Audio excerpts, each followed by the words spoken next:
यहाँ तो सभी दिव्य विभूतियाँ उपस्थित हैं। त्रिदेव, त्रिदेवियों के साथ इंद्रदेव और सभी देवता ही तो हैं यहाँ। तो फिर यहाँ कौन है ऐसा जो गणेश जी के लिए संकट उत्पन्न करने का कारण बन सकता है?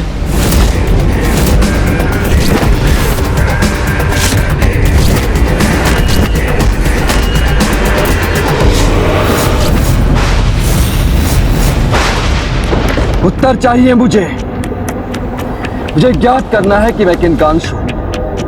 उनका परिचय चाहिए मुझे। कौन हूं मैं? कौन है मेरे पिता? कौन है मेरे पिता?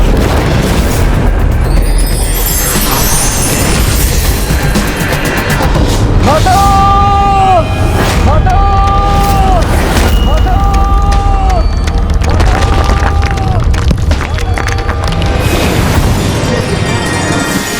माँ, प्रणाम माँ। क्या हुआ पुत्र? तुमने अपना तप क्यों भंग कर दिया? माँ, मैं तप करने का प्रयास अवश्य करता हूँ, किंतु मेरा मन विचलित हो जाता है, व्याकुल हो जाता हूं मैं। एक ही प्रश्न जो बार बार व्यथित करता है मुझे, और आपको ज्ञात है माता, क्या है मेरा प्रश्न? एक ही प्रश्न पर केंद्रित है मेरी अनंत जिज्ञासा। किसका पुत्र हूं मैं? किसका पुत्र हूं मैं? मेरे पुत्र हो तुम, भूदेवी के पुत्र। मैं ही तुम्हारी माता हूँ। आप जननी है मेरी, ज्ञात है मुझे, किंतु मेरे पिता कौन है उनका परिचय ज्ञात नहीं। वो मुझे ज्ञात करना है माता। मैं आज कुछ भी स्वीकार नहीं करूंगा। वर्षों से जिस उत्तर से आपने मुझे वंचित रखा है, वो आज आपको देना होगा माता। वो रहस्य आज आपको उजागर करना ही होगा। अरे वाह नंदी जी, इतने सारे उपहार, वो भी मेरे लिए। हाँ गणेश जी, ये समस्त उपहार आपके लिए ही हैं। अच्छा। पुत्र गणेश, अभी एक उपहार और शेष है तुम्हारा। एक और उपहार? अच्छा मामा जी, तो कहाँ है वो उपहार? बताइए ना मामा जी, मेरा एक और उपहार कहाँ है? अवश्य।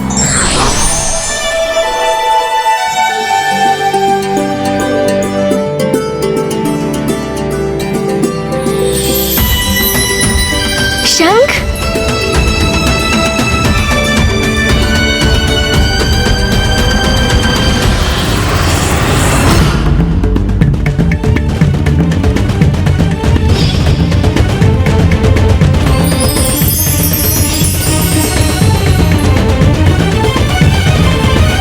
क्या हुआ, आप सभी इतने चकित क्यों हैं? ये मेरा शंख नहीं है, केवल शंख रूपी मिष्ठान है। ओह, अच्छा मामा जी, आप समझा।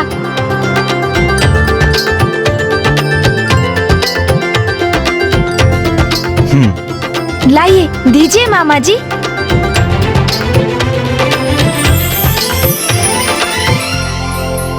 आपका कोटि कोटि धन्यवाद मामा श्री। आपका ये उपहार तो सुंदर भी है और अवश्य ही स्वादिष्ट भी होगा। इसे तो मैं अवश्य ग्रहण करूंगा मामा जी। किंतु मामा जी, आपके शंख की दिव्य ध्वनि का श्रवण करने हेतु पुनः आऊंगा आपके पास और आपका शंख भी प्राप्त करूंगा मैं।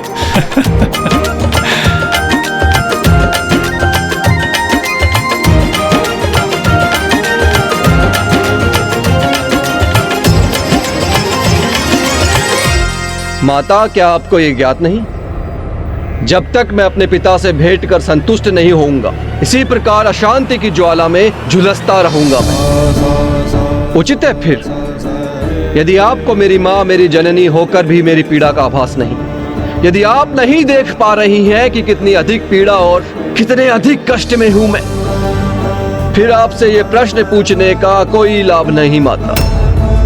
आप मेरी जिज्ञासा शांत कर मुझे इस पीड़ा से मुक्त नहीं कर पाएंगे और मेरा मन निरंतर मुझसे यही प्रश्न करता रहेगा।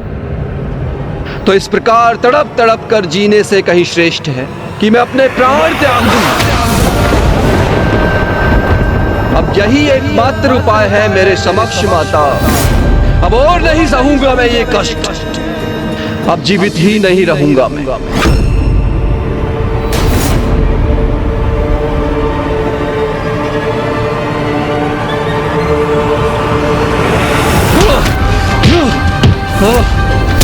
दे दूंगा अपने में, प्राण दे दूंगा माता। पुत्र भौम, इस अनर्थ को विराम दो।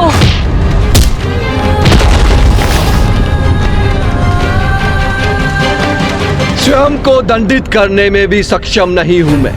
यदि मैं इतना शक्तिशाली हूं तो अवश्य मेरे पिता कोई महाप्रतापी पुरुष होंगे। उचित है, मैं तुम्हारा उत्तर दूंगी तुम्हें। तुम्हारे पिता स्वयं जगत पिता महादेव है। पिता महादेव है। महादेव है। जगत पिता होने के नाते संसार के सभी जीवों के दुखों का निवारण करना, उनके जीवन को सुख से भरना मेरा दायित्व है। किंतु संसार के सभी सुखों और दुखों से परे अपने परिवार को, उमा को अपने पुत्रों के साथ प्रसन्न देखकर मेरे हृदय को जो सुख, स्नेह और संतुष्टि और आनंद की अनुभूति हो रही है, वो सबसे भिन्न है। जगत पिता महादेव ही है मेरे पिता, किंतु ये कैसे संभव है? मैं बताती हूँ पुत्र। पूर्व काल में अंधक नाम का एक महाअसुर था, जिसका देवताओं के साथ एक महाभयंकर युद्ध हुआ।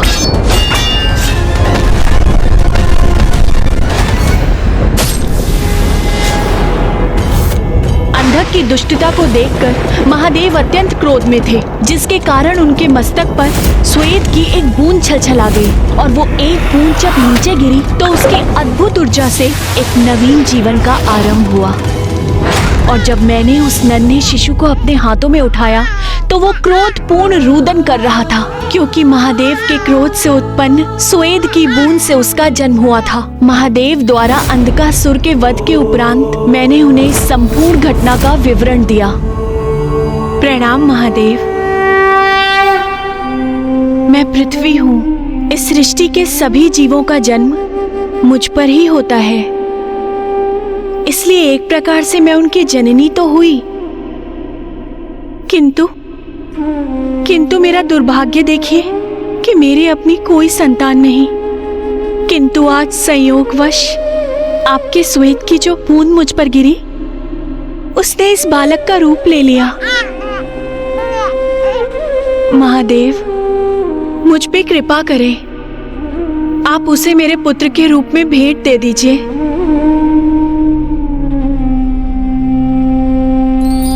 तथास्तु, तथास्तु, तथास्तु।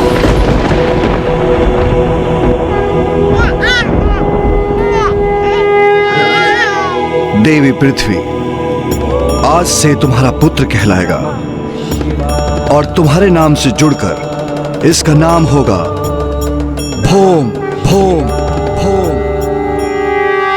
कि सत्य आज तक आपने मुझसे छिपा कर रखा माता।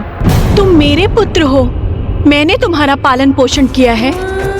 मैं सदा तुम्हारी देखरेख करती हूँ और तुम सदा ही मेरे साथ रहते आए हो। और महादेव कैलाश में अपने परिवार के साथ निवास करते हैं। किंतु माता, मैं भी उनका परिवार हूँ। महादेव मेरे पिता हैं तो मेरे पिता पर भी मेरा अधिकार है।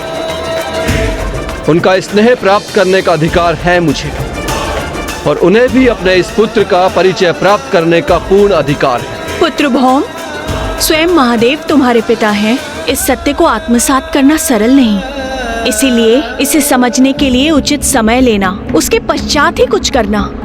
माता, आपने मेरी बात का मान रखा, मुझे मेरे पिता का परिचय दिया, किंतु अब जो मुझे उचित लगेगा मैं वही करूंगा। आवेग में आकर कुछ मत करना पुत्र। एक पुत्र का पिता पर अधिकार है, इसमें आवेग का प्रश्न ही कहाँ उठता है माता। और सत्य तो यह है कि मैं अपने पिता से भेंट करने के लिए बहुत प्रतीक्षा कर चुका हूं। कैलाश जाऊंगा मैं, ये निर्णय ले चुका हूं।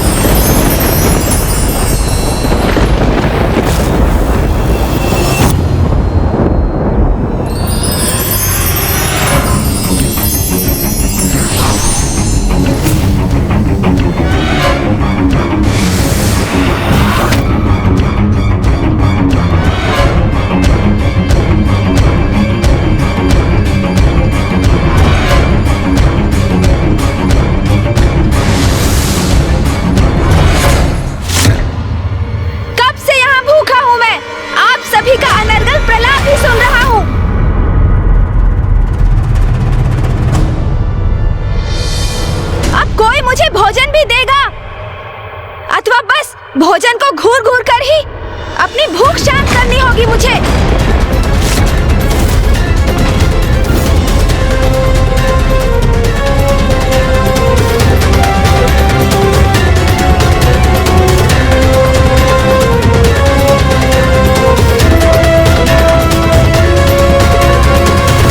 नहीं पुत्र, कैलाश जाना उचित नहीं और आज के दिवस तो कदापि नहीं। क्यों आज क्यों नहीं? ऐसा क्या विशेष है आज? आज कैलाश पर बहुत बड़ा उत्सव है पुत्र। महादेव और पार्वती अपने पुत्र गणेश का जन्म दिवस बहुत धूमधाम से मना रहे हैं। वो गणेश जी जो स्वयं प्रथम पूज्य देवता भी हैं। वाह, एक और गणेश सर्वाधिक सर्वप्रिय पुत्र, जिसके जन्म दिवस के उपलक्ष्य में संपूर्ण कैलाश आनंदित है। एक मैं हूं भौम, तिरस्कृत परित्यक्त पुत्र, जिसका नाम महादेव को कोई स्मरण है ना कोई चिंता। मुझे भौम के नेत्रों में गणेश जी के प्रति ईर्ष्या और द्वेष स्पष्ट दिखाई दे रहे हैं। कहीं इसके कारण उससे कोई अनर्थ न हो जाए। पुत्र भौम, तुम्हारा ये विचार महादेव को दोष देना सर्वथा अनुचित है।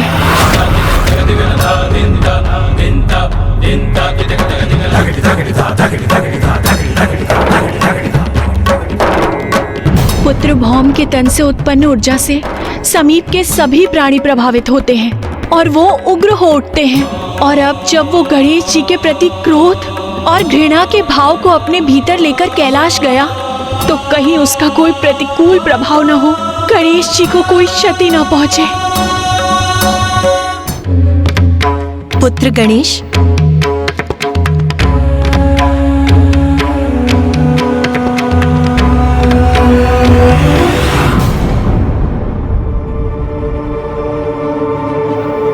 क्या हुआ माँ? ये सभी मुझे विस्मय भाव से क्यों देख रहे हैं?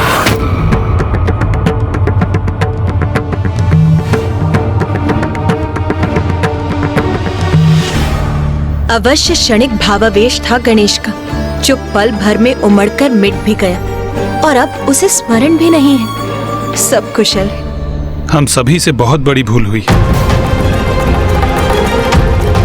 बहुत बड़ी भूल। हम सभी ने गणेश के साथ बड़ी निष्ठुरता का व्यवहार किया है। ये आप क्या कह रहे हैं भ्राता विष्णु? हम गणेश के प्रति निष्ठुर कैसे हो सकते हैं? हाँ बहन पार्वती, आज गणेश का जन्म दिवस है और हम सभी उसकी इच्छाओं की पूर्ति करने के स्थान पर विधि विधान और शिष्टाचार में बंधकर उसकी खुशियों को बाधित कर रहे हैं।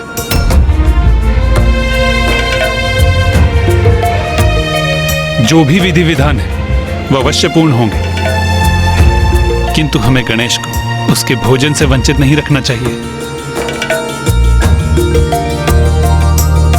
आज गणेश का जन्म दिवस है और उसके समक्ष उसके मिष्ठान, उसके मोदक सभी हैं, परंतु हमने उसे ग्रहण करने का अवसर ही नहीं दिया, तो उसको क्रोध तो आएगा ही ना।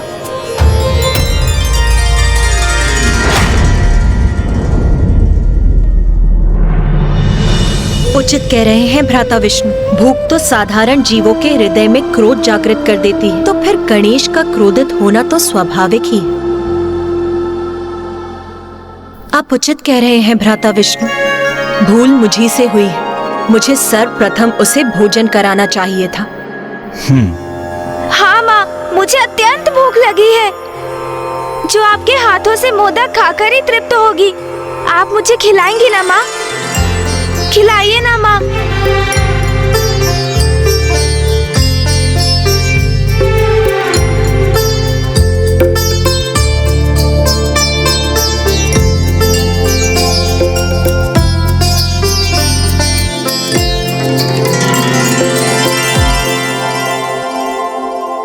जन्मदिन की अनेकों शुभकामनाएं पुत्र। मैं यही कामना करती हूँ कि इस मोदक की तरह तुम्हारा जीवन भी मधुर हो।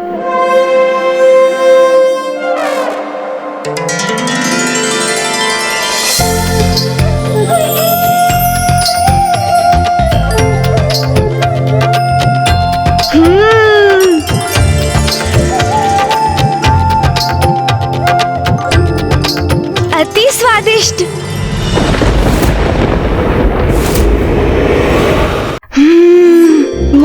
मोदक, वो भी माँ के हाथों से प्राप्त कर आनंद आ गया।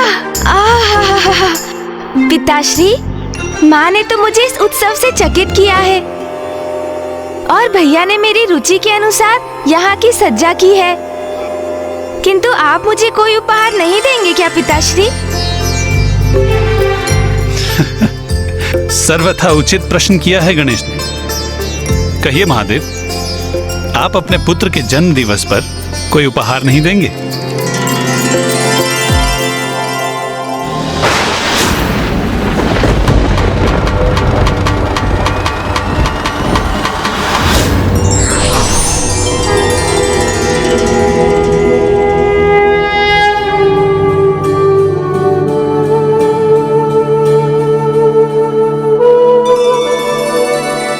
पुत्र गणेश, मैं तुम्हें तुम्हारी मां के समान दुलार तो नहीं कर सकता।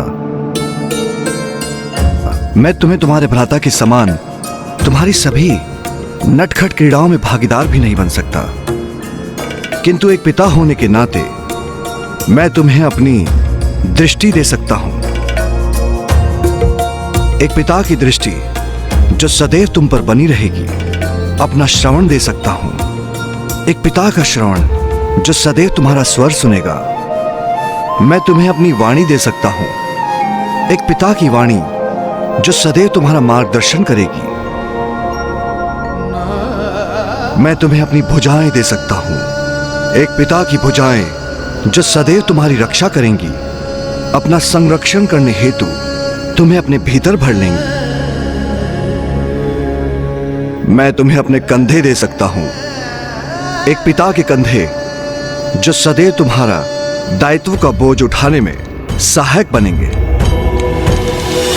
जन्म दिवस तो तुम्हारा है पुत्र, किंतु जिस दिवस से तुम हमारे जीवन में आए हो, हमारे लिए वरदान स्वरूप हो, हमारे जीवन के अमूल्य उपहार हो तुम। जन्म दिवस की शुभकामनाएं पुत्र।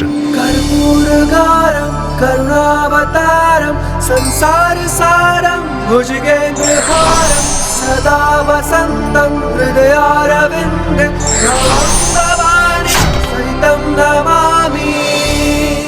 आयुष्मान भव।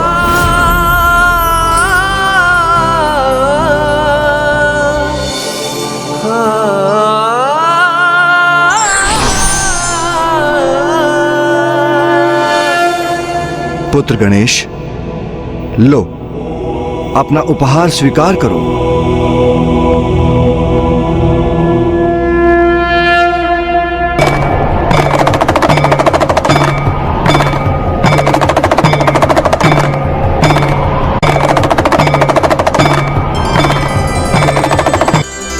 धन्यवाद पिताश्री, इससे तो मधुर ध्वनि भी उत्पन्न होती है। पुत्र गणेश, मैंने तुम्हारे मामा के विपरीत तुम्हें एक वास्तविक डमरू प्रदान किया है।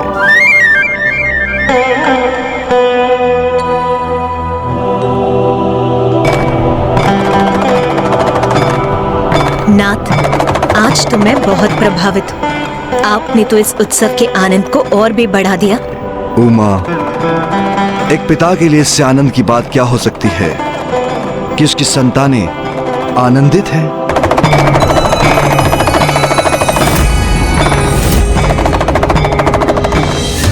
जगत पिता महादेव का आशीष है प्रथम पूज्य गणेश को, वो कैसे व्यर्थ जा सकता है? तो गणेश जी पर कोई संकट कैसे आ सकता है? कदाचित चित्रगुप्त जी से ही अपनी गणना में कोई भूल हुई है। और वैसे भी मंगल मूर्ति विघ्नहर्ता गणेश का कोई ग्रह दोष कैसे अमंगल कर सकता है? वो तो स्वयं परम ब्रह्म है।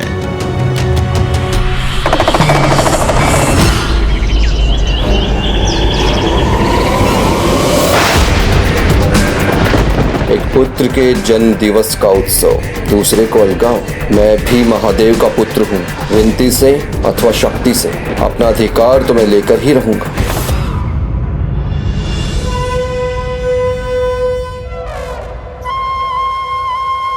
अरे वाह, इतने सारे मिष्ठान। पुत्र गणेश, संकोच मत करो, यदि तुम्हारी इच्छा है तो तुम्हें तुम्हारी उपहार खोलने की अनुमति है पुत्र। माँ, उपहार तो मैं कभी भी देख सकता हूँ, किंतु मेरा सर्वाधिक आकर्षण तो उन सभी मिष्ठानों में है। उन्हें ग्रहण कर सकता हूँ ना माँ? अवश्य पुत्र। अरे अरे देवी पार्वती, आप तो अपने पुत्र को मोदक खिला चुकी हैं। हाँ देवी पार्वती, अब हमें भी अवसर दीजिए। हम भी पुत्र गणेश को ये मिष्ठान खिलाना चाहते हैं जो हम उसके लिए अपने हाथों से बनाकर लेके आए हैं। अवश्य। देवी सरस्वती, सर्वप्रथम आप ही खिला दीजिए। नहीं देवी लक्ष्मी, सर्वप्रथम आप खिलाइए। नहीं नहीं देवी सरस्वती, पहले आप। नहीं देवी, आप खिलाइए। नहीं देवी सरस्वती, पहले आप। गणेश को अपने हाथों से मिष्ठान खिलाने का आनंद तो मैं भी प्राप्त करना चाहती हूँ। ओहो, बुआ जी और मामी जी तो एक दूसरे को ही आगे बढ़ने को कह रही है, किंतु दोनों में से ये कोई भी नहीं समझ पा रहे हैं कि अब ये मिष्ठान मेरे मुख में प्रवेश करने में एक पल की भी प्रतीक्षा नहीं करना चाहते।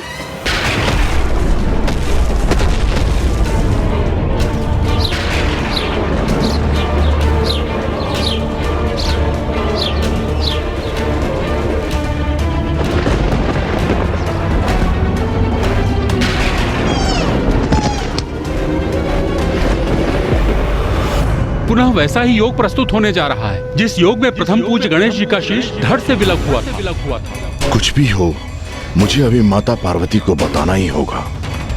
परिस्थिति विकट हो, उसके पूर्व ही संकट का निवारण उचित है। मैं धर्मराज हूँ, भय अथवा किसी अन्य भाव के कारण अपने दायित्व को निभाने से पीछे नहीं हट सकता मैं। इसलिए मुझे जो ज्ञात है वो मुझे माता पार्वती को बता देना चाहिए। पहले आप खिलाइए। नहीं नहीं देवी सरस्वती, आप खिलाइए। पहले आप। माता माता पार्वती,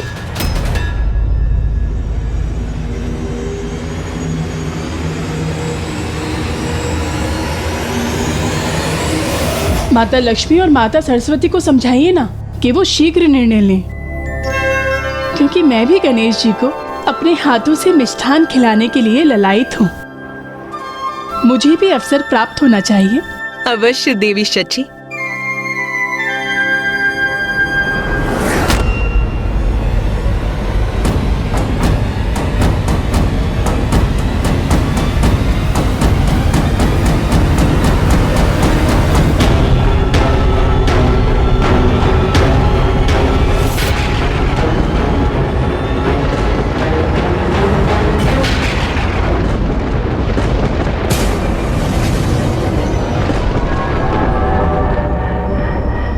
तो ये है मेरे पिता महादेव का निवास, कैलाश का प्रवेश द्वार।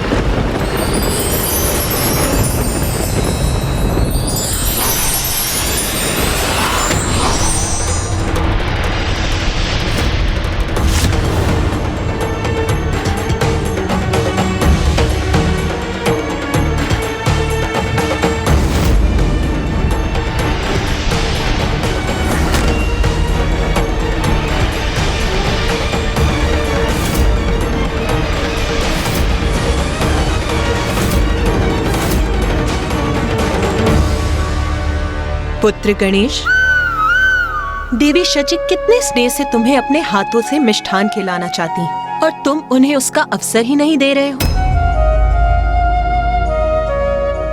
और तुमने देवी लक्ष्मी और देवी सरस्वती के थाल से भी मिष्ठान समाप्त कर दिए।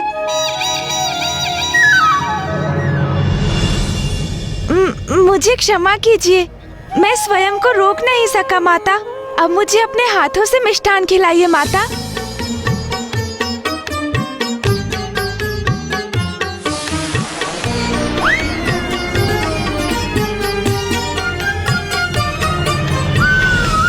प्रतीत होता है गणेश का ध्यान पूर्ण रूप से भोजन पर ही है, और उसकी इस एकाग्रता को भंग करने का कोई उपाय नहीं।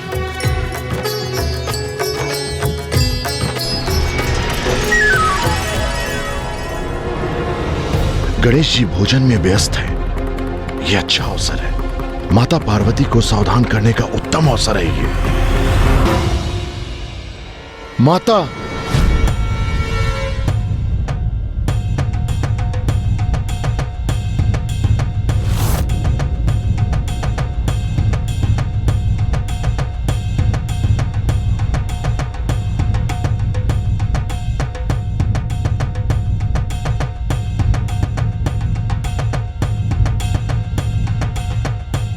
भैया तो ढोल का स्वर उत्पन्न कर रहे हैं। भैया आप ढोल बजाइए और मैं डमरू। हे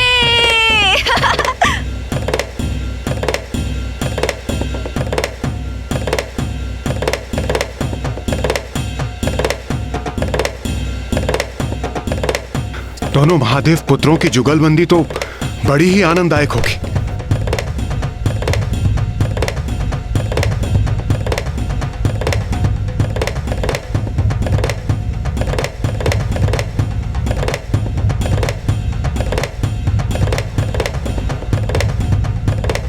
माता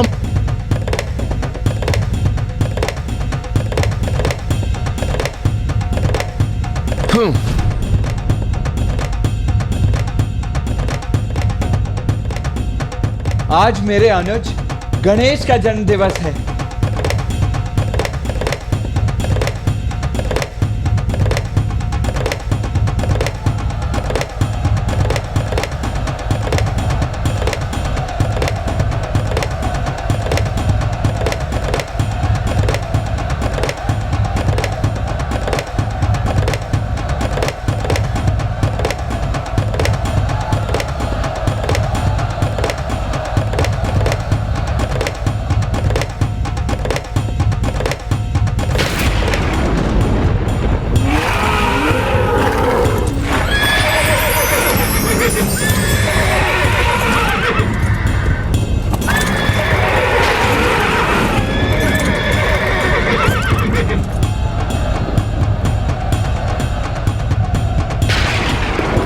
तोतला जी। हाँ दी। आपने कुछ सुना? नंदिनी में तोतला अवत्य हूँ, लेकिन मेरी प्लवन तत्ती प्रभावित नहीं है। ढोल बज ले तुम लाओ तब सुन ले। अरे ढोल बज रहे हैं तो मुझे भी सुनाई दे रहा है, किंतु बाहर से ये पशुओं की चित्कार। पशुओं की चित्कार? हाँ, क्या क्या वो सुनाई दे रही है आपको? हाँ नंदिनी, ध्वनिया तो मुझे भी आ रही है। बोलिए ध्वनिया नहीं बालते आ रही है। तोतला जी हमें बाहर जाकर देखना चाहिए कि देवताओं के वाहन इतने व्याकुल क्यों हो रहे हैं। आइए चलिए।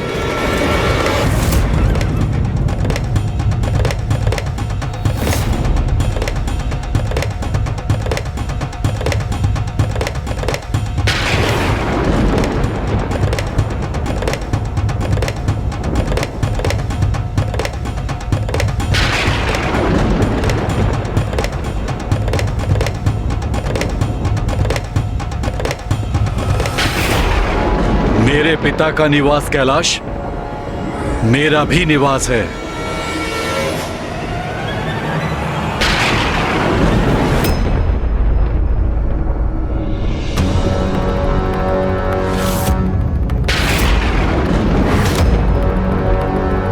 तोतला जी कौन है ये, और ये यहाँ क्यों आया है, और इससे ये रक्तवर्णी वाष्प क्यों उत्पन्न हो रही है?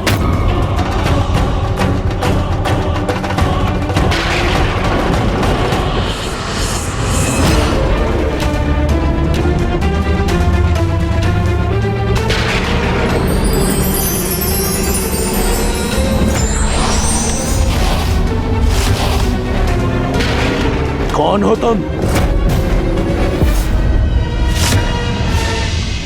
मैंने पूछा कौन हो तुम?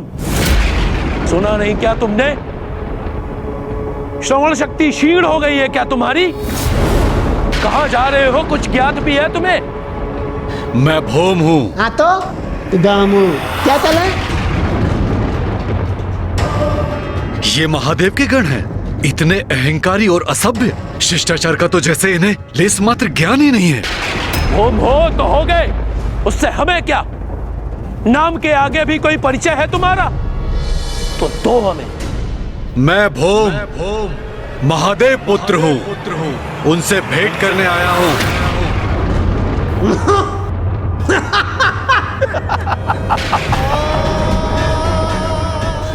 महादेव पुत्र है ये। महादेव पुत्र भौम। तोतला जी कहां से, कैसे कैसे बड़े बड़े भ्रम पालकर यहाँ पहुंच जाते हैं मूर्ख अज्ञानी, और कहते हैं महादेव पुत्र बहु मैं।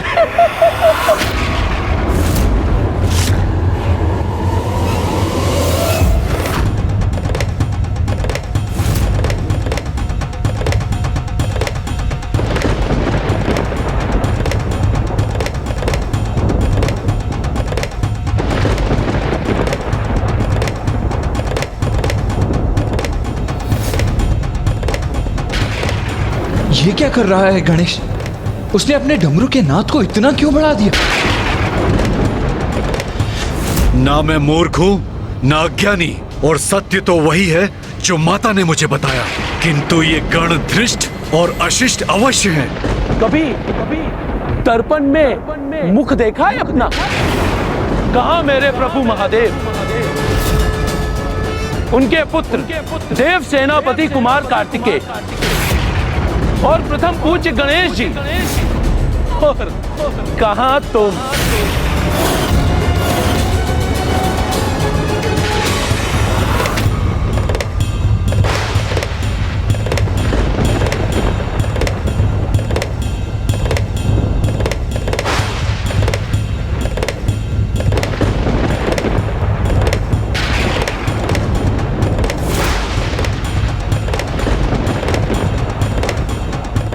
आज के इस उत्सव में क्रोध का कोई स्थान कहाँ है? फिर गणेश अपने डमरू के नाद से क्रोध का प्रदर्शन क्यों कर रहा है?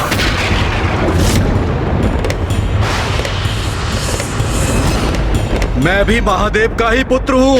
अरे मूर्ख, हम सभी महादेव के पुत्र हैं, क्योंकि वो तो जगत पिता है। किंतु इस कारण कोई भ्रम नहीं पालना चाहिए। वास्तविकता में उनके दो ही पुत्र हैं, कुमार कार्तिकेय जी और प्रथम पूज्य गणेश जी। तुम्हारे पिता स्वयं जगत पिता महादेव हैं, जिनके जन्म दिवस का उत्सव यहाँ आज कैलाश में मनाया जा रहा है। उनके दो ही पुत्र हैं, कुमार कार्तिकेय जी और गणेश जी, जिनके जन्म दिवस का उत्सव यहाँ आज कैलाश में मनाया जा रहा है।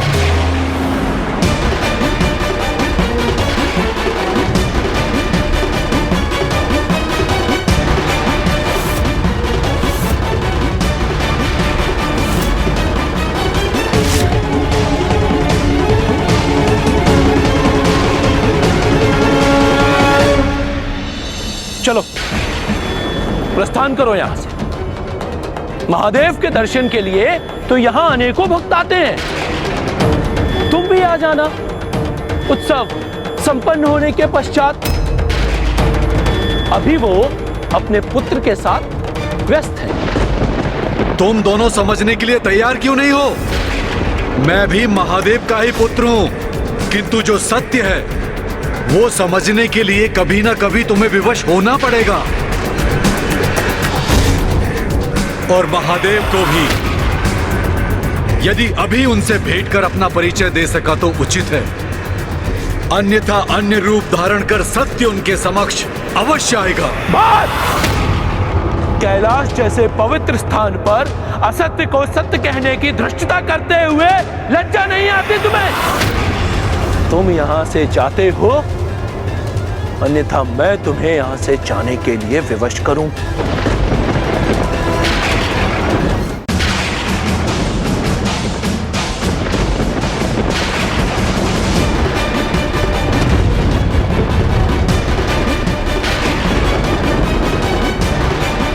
पुत्र गणेश ऐसे रौद्र रूप में?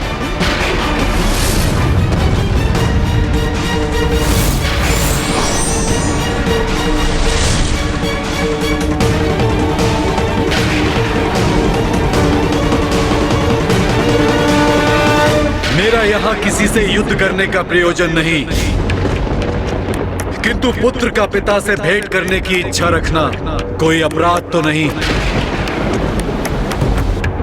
अपितु पिता का पुत्र को अस्वीकार करना अवश्य अनुचित है, और अनुचित का परिणाम कभी उचित नहीं होता। जा रहा हूं मैं, किंतु पुनः आऊंगा। हाँ, जाओ जाओ। और हाँ, जब पुनः आओगे तो अपना महत्व बढ़ाने के लिए, सभी का ध्यान अपनी ओर आकृष्ट करने के लिए शिव पुत्र हूं ये मत कहना। ये देव पुत्र है।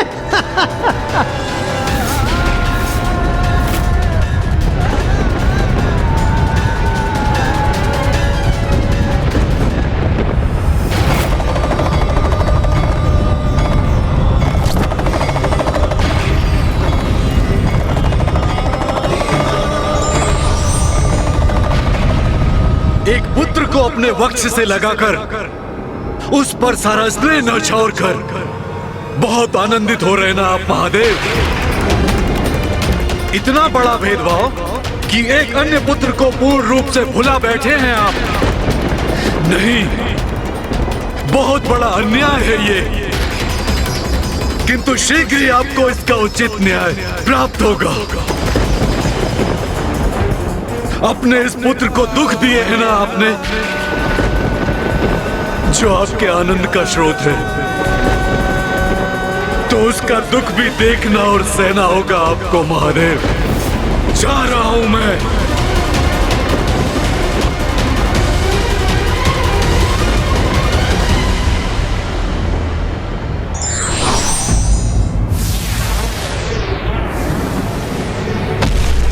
पुत्र गणेश,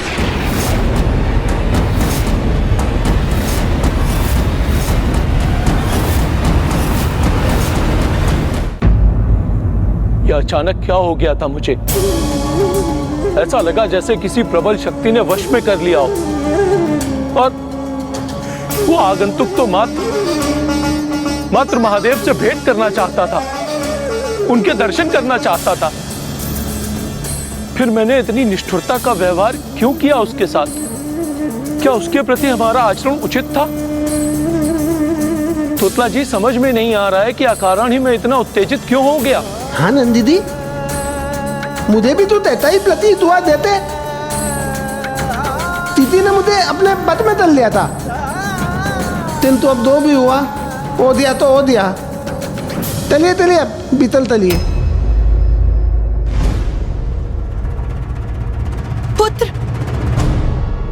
पुत्र तुम कुशल तो हो ना? हाँ माँ, ज्ञात नहीं अकस्मात मुझे क्या हो गया था। कदाचित मुझे भूख लगी है, इसीलिए ऐसा हुआ होगा माँ। अब हमें प्रस्थान करना चाहिए। हाँ, आज पुत्र गणेश का जन्म दिवस है और उसे बहुत भूख लगी है। अभी हमें उसे शांतिपूर्वक भोजन करने देना चाहिए।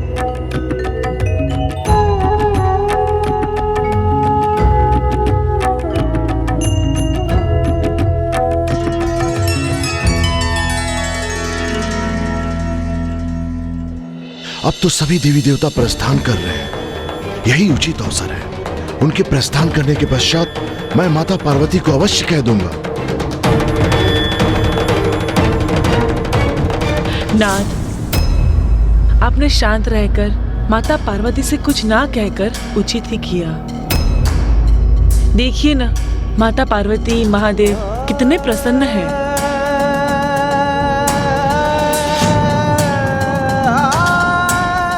देवगण, आप सभी मुझे अत्यंत प्रिय हैं और मैं अत्यधिक प्रसन्न हूं कि आप सभी गणेश के जन्मोत्सव में उपस्थित रहे। इसलिए आप सभी को अनेकों धन्यवाद।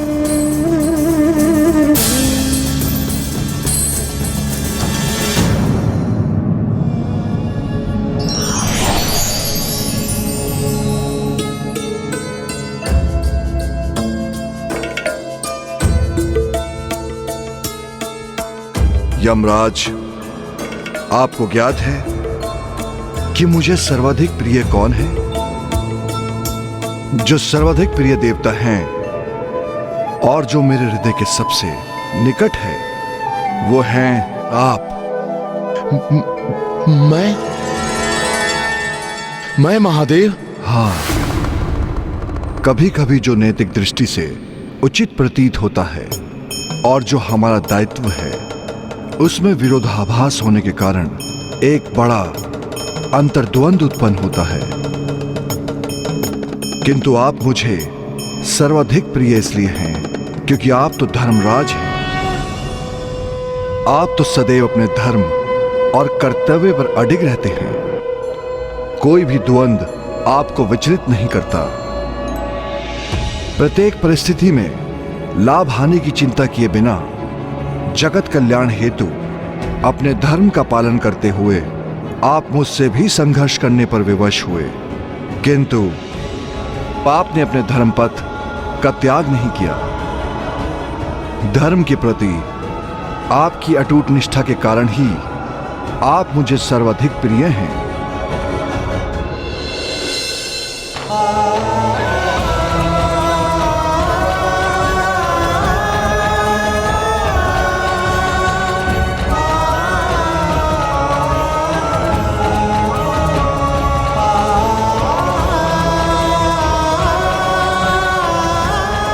महादेव को मुझ पर इतना विश्वास है और मुझे उनके विश्वास का सम्मान करना होगा। अपना धर्म मुझे निभाना ही होगा। यमराज के मुख पर ऐसा भाव क्यों? जैसे उनके भीतर भावनाओं का बवंडर उमड़ रहा है, जैसे वो कुछ कहना चाहते हैं किंतु कह पाने में विवश। क्या हुआ यमराज? प्रतीत होता है आप मुझसे कुछ कहना चाहते हैं यमदेव।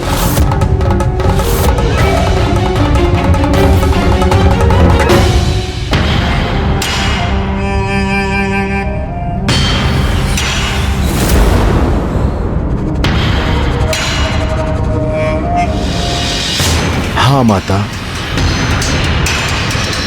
हम अपने संपूर्ण दिवस आपसे अपनी चिंता साझा करने का प्रयास करते रहे हैं, किंतु प्रतीत होता है कि उसका योग्य समय अभी आया हो। माता, मुझे यहाँ आने से पहले चित्रगुप्त ने मेरा ध्यान एक और एकत्रित किया। उन्हें ज्ञात हुआ कि आज भी पुनः वही योग प्रकट होने वाला है जो 1 वर्ष पहले हुआ था गणेश जी के साथ, जिससे दुर्भाग्यवश गणेश जी का शिष्य उनके धड़ से अलग हो गया था।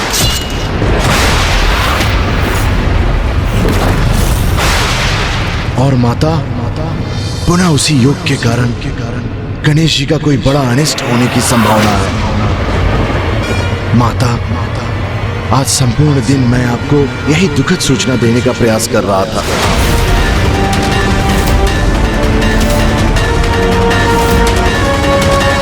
ऐसा दुस्साहस कैसे किया आपने यमराज?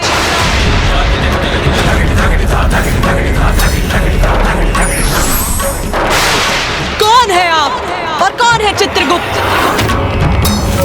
मेरे पुत्र गणेश पर कोई संकट छाएगा, ये कहने वाले कौन होते हैं आप दोनों? और वो भी उसके जन्म दिवस के शुभ अवसर पर। इसका दंड दूंगी मैं आपको, अंत करूंगी आपका।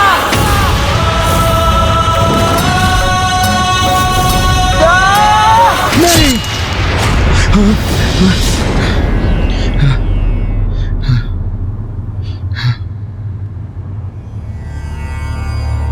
यमराज, पुत्र गणेश के जन्म दिवस पर आपका और देवी प्रिया का कैलाश पर आगमन हुआ, उससे मैं अत्यंत प्रसन्न हूँ। अब हमें अनुमति दीजिए माता।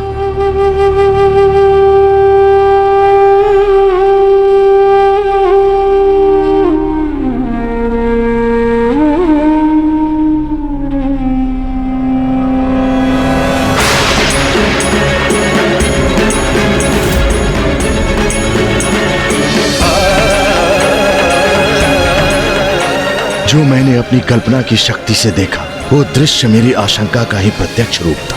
यदि मैंने माता से सत्य कहा होता तो उसके परिणाम स्वरूप जो सत्य प्रकट होता वो बहुत भयंकर होता। माता के उग्र रूप से मात्र मेरा ही नहीं, संपूर्ण सृष्टि का अंत होता।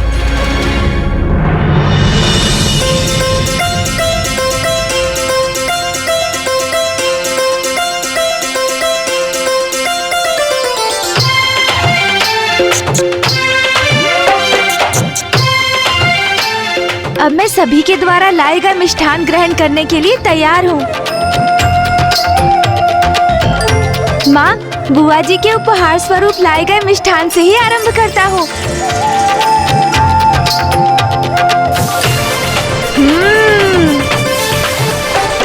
आनंद, अति आनंद।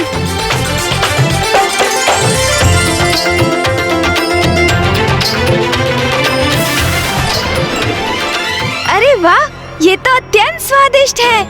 किंतु मैं बुआ जी के मिष्ठान ग्रहण करूँगा और मामी जी के नहीं, तो ये तो मामी जी का तिरस्कार होगा, जो सर्वथा अनुचित है ना माँ? हाँ पुत्र, ये तो सर्वथा अनुचित होगा। अपना तिरस्कार तुम्हारी मामी जी को कदापि नहीं भाएगा पुत्र। वही तो मैं भी कह रहा हूँ ना माँ। तो क्यों ना मामी जी के मिष्ठानों का स्वाद भी ले ही लेता हूँ।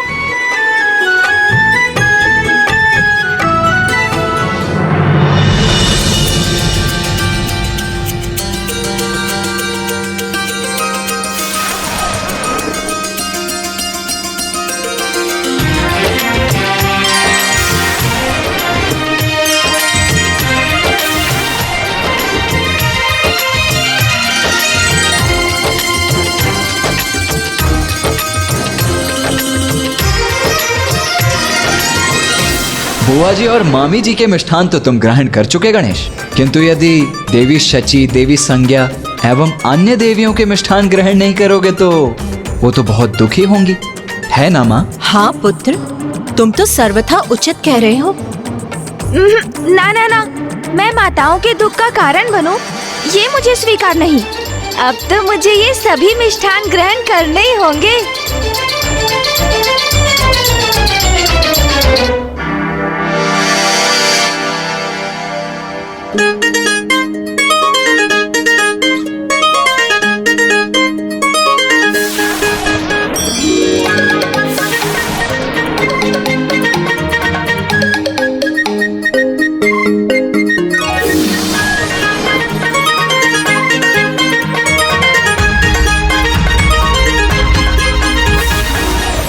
ये भी समाप्त हो गए। चिंता क्यों करते हैं प्रभु?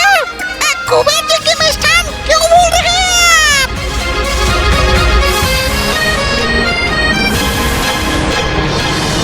माँ, पुत्र, इंद्रदेव को अपना तिरस्कार अपने अपमान के समान नहीं प्रतीत होगा क्या? हाँ हाँ माँ, मैं उनका हृदय कैसे दुखा सकता हूँ भला? नंदी जी। समझ गया प्रभु।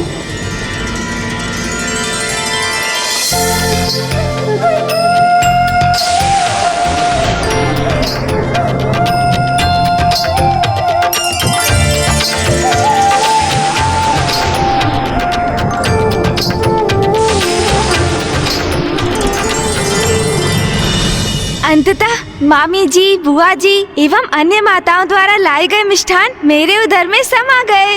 हाँ पुत्र, अपने जन्म दिवस पर आए सभी मिष्ठान तुम ग्रहण कर चुके हो। अच्छा माँ, मुझे तो लगा था बहुत सारे मिष्ठान होंगे। गणेश, प्रतीत होता है तुम्हें मेरे अतिरिक्त अन्य सभी की चिंता है। ये आप क्या कह रहे हैं भैया? हाँ, मामी जी, बुआ जी, माँ एवं समस्त देवियों के हृदय की चिंता है तुम्हें। अपने उदर को इतने कष्ट में डालकर उनके मिष्ठान तो ग्रहण कर चुके तुम, किंतु जो मैंने नंदी जी और तोतला जी ने किया है,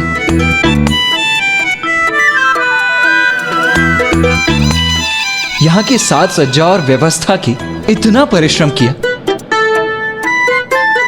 कदाचित हमारे उपहारों का कोई मोल ही नहीं है तुम्हारे लिए, है ना?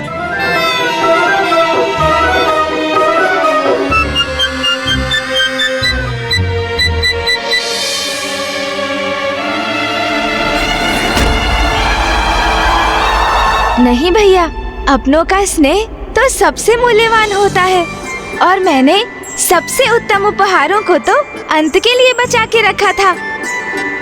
तो अब तो उत्सव का अंत ही है, तो अब अविलंब आरंभ करो।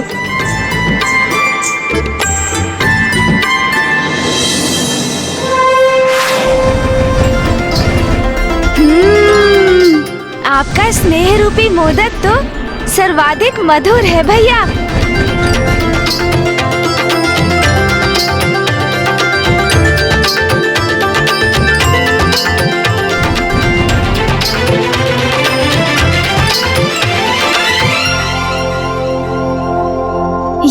जीवन का सर्वश्रेष्ठ दिवस था।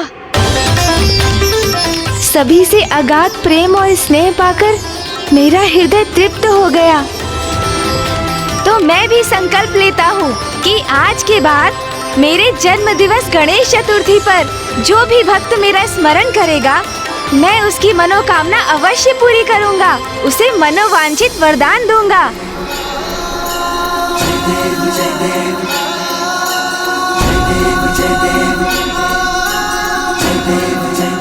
आज प्रारंभ हुए प्रत्येक कार्य निर्विघ्न पूर्ण होंगे और आज के बाद मेरे जन्म दिवस को वरदा चतुर्थी के नाम से भी मनाया जाएगा। मन तो कर रहा है इस दिवस का कभी अंत ही ना हो।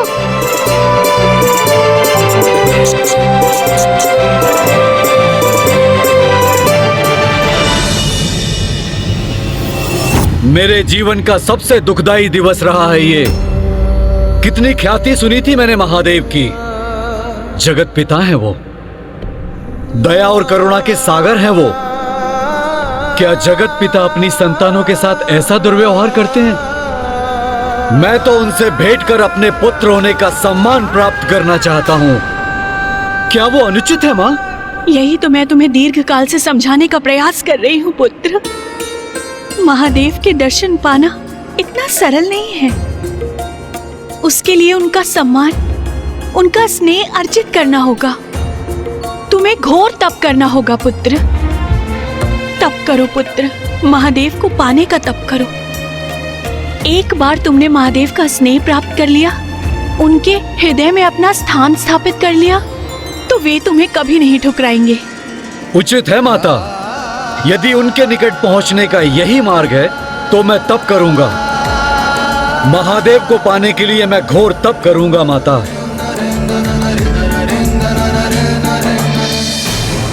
यमराज, आपको ज्ञात है कि मुझे सर्वाधिक प्रिय कौन है? जो सर्वाधिक प्रिय देवता हैं और जो मेरे हृदय के सबसे निकट है, वो हैं आप।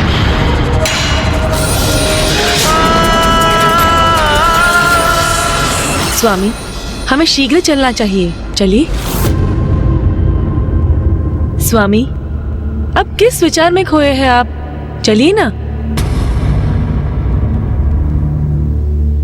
आप जाइए देवी प्रिया, हमें अपना धर्म निभाना है। आप जाइए। देखिए, कुछ भी करके हमें रोकने का प्रयास मत कीजिए। किंतु स्वामी। नहीं, आप जाइए, ये मेरा आदेश।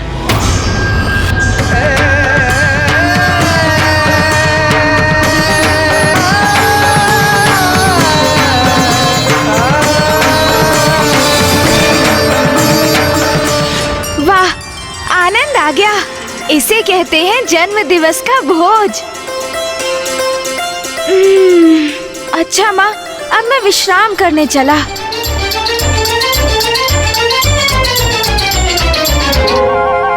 गणेश, क्या हुआ भैया? किसी और अतिथि के द्वारा लाए गए मिष्ठान शेष है क्या? नहीं गणेश, अब कोई मिष्ठान शेष नहीं। किंतु भोजन के पश्चात निद्रा मग्न होना उचित नहीं। अभी तो टहलना चाहिए। मैं भी टहलने ही जा रहा हूँ। आओ, तुम भी चलो। माँ, मैं निद्रा करना चाहता हूँ और भैया मुझसे परिश्रम करवाना चाहते हैं, वो भी मेरे जन्म दिवस पर। पुत्र गणेश, तुम्हारे भ्राता सर्वथा उचित कह रहे। तुम जाओ और जाकर टहलकर कैलाश की एक परिक्रमा पूर्ण करो।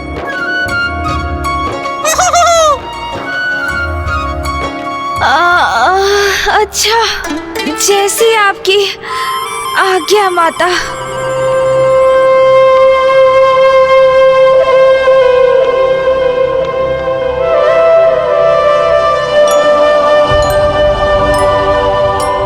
क्या हुआ माँ?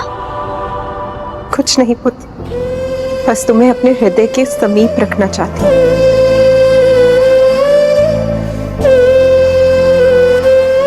क्या हुआ माँ? गणेश कहीं दूर थोड़े ही जा रहा है। मैं तो मात्र उसे कैलाश में ही टहलने ले जा रहा हूँ और फिर हम दोनों लौट आएंगे। किंतु माँ, यदि आप नहीं चाहती हैं, तो मैं नहीं जाऊंगा। देखा माँ, आपके दुलार को कारण बनाकर ये टहलने से बचना चाहता है। नहीं पुत्र, अब और नहीं रोकूंगी तुम। जाओ और जाकर अपने भ्राता के साथ परिक्रमा कर।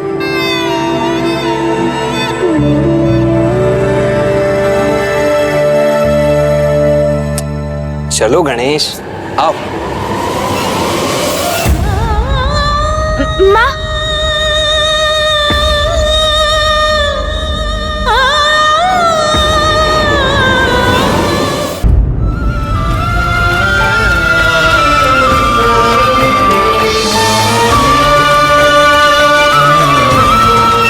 अब चलो भी गणेश, आओ।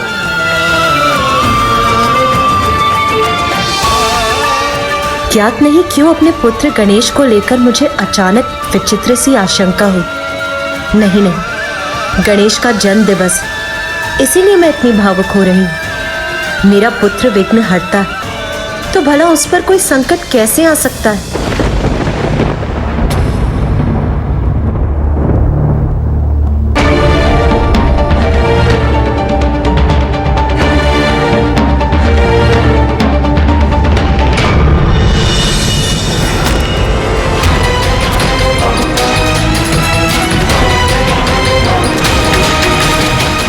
पूर्व में ही बहुत विलंब किया मैंने। अब शीघ्र मुझे माता पार्वती तक पहुंचना होगा।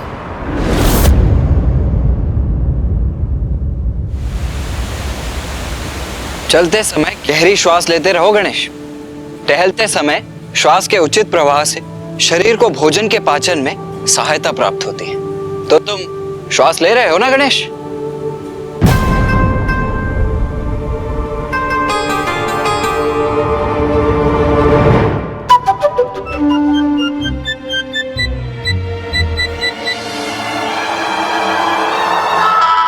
गणेश, तुम यहाँ टहलने आए हो, यहाँ रुककर पुष्पों की सुगंध का आनंद लेने नहीं। चलो मुझसे गति मिलाकर चलो। आज भैया तो मुझे छोड़ने वाले ही नहीं। उनका कहा तो मानना ही होगा मुझे। गणेश, टहलने का लाभ तो तभी होगा जब तुम तीव्र गति से चलोगे। तीव्र गति? हाँ, चलता हूँ भैया, चलता हूँ। अरे ये क्या?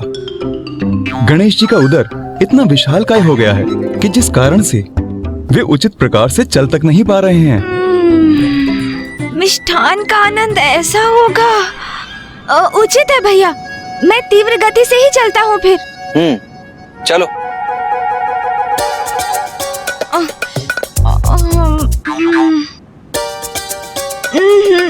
भैया से गति मिलाकर चलना तो मेरे वश में ही नहीं।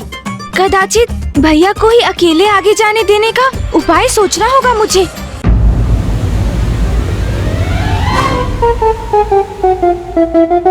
गणेश तो फिर पीछे छूट गया। गणेश, आओ। आ रहा हूँ भैया, आ रहा हूँ।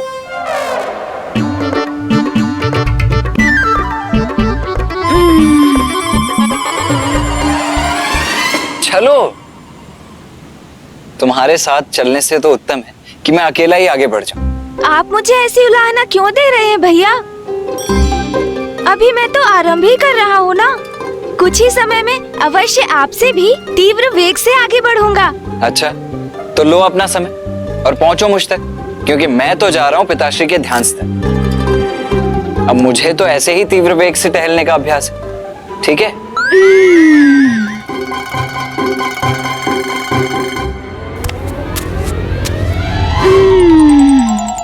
गणेश जी, इतने विशालकाय उदर के साथ आप कितना भी प्रयास करें, किंतु कुमार कार्तिकेय के साथ नहीं चल सकेंगे और ना ही उन तक पहुंच पाएंगे। अब मैं अपने अनुसार इस कैलाश की परिक्रमा करूंगा। माता का आदेश है तो इतना तो करना ही होगा ना मुझे। मूषक जी, मूषक जी।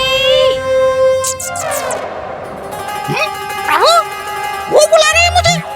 मुझे तो प्रतीत हुआ वो विश्राम कर रहे होंगे। अच्छा, देखता हूँ क्या बात है। मूषक जी। प्रभु, क्या हुआ प्रभु? आप निद्रा मग्न मूषक जी, माँ और भैया ने मुझे टहलने भेज दिया। उन्होंने कहा भोजन के तत्काल बाद निद्रा में लीन नहीं होना चाहिए। देखिए भैया तो आगे भी बढ़ गए। अच्छा, तो आपने मुझे अपना साथ देने के लिए बुलाया है ना? ये तो मेरे लिए सम्मान की बात है प्रभु। चलिए प्रभु। हाँ मूषक जी, चलिए। अरे मूषक जी, आगे कहाँ चल दिए आप? इधर आइए, इधर। अरे क्या हुआ प्रभु? आप चल क्यों नहीं रहे हैं?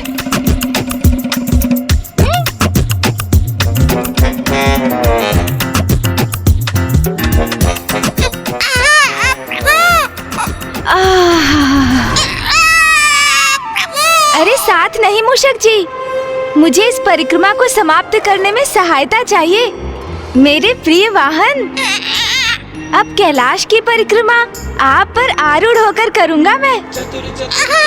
अवश्य प्रभु, अवश्य। बेचारे मूषक जी, वो कुछ कहने में तो असमर्थ हैं, किंतु गणेश जी के उदर के बोझ के नीचे दबे जा रहे हैं। आगे बढ़िए मूषक जी, आगे बढ़िए। जितनी शीघ्रता से हम ये परिक्रमा संपन्न करेंगे, उतनी ही शीघ्र हम लौटकर विश्राम करने के लिए मुक्त होंगे। इसलिए अब ये सब आपके ऊपर है मूषक जी। चलिए चलिए। मेरे ऊपर तो आप है प्रभु।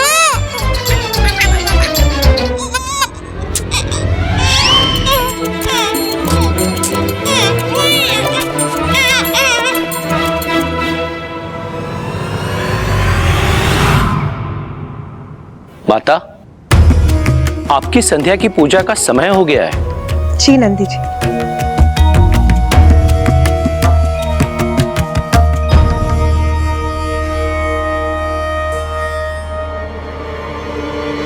माता,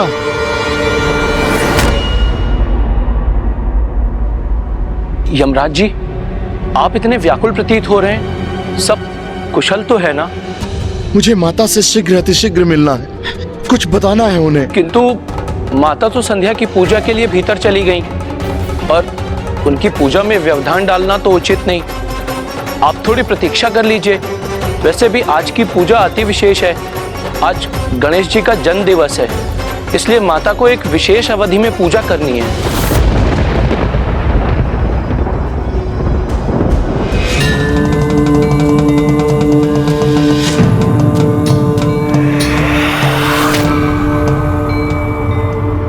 कहीं माता पार्वती को इस बढ़ते संकट के बारे में सूचित करने में विलंब न हो जाए।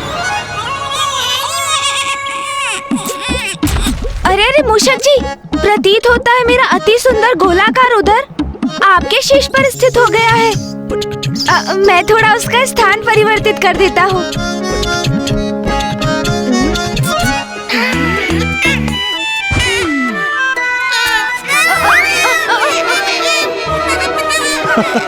अरे अरे संभालिए मूषक जी, संतुलन बिगड़ रहा है मेरा।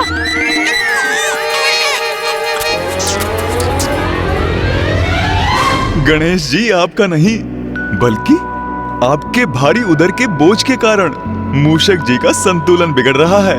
अच्छा अच्छा रुकिए मूषक जी, मैं अपने उदर को संतुलित करता हूँ। अब मेरी स्थिति पूर्व से कहीं उत्तम है प्रभु। ऐसे ही। अरे संभालिए मूषक जी।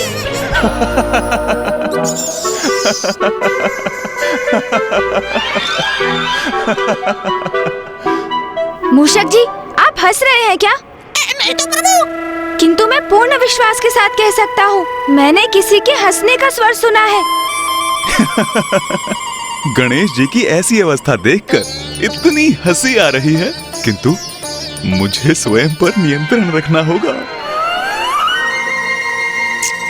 अरे अरे,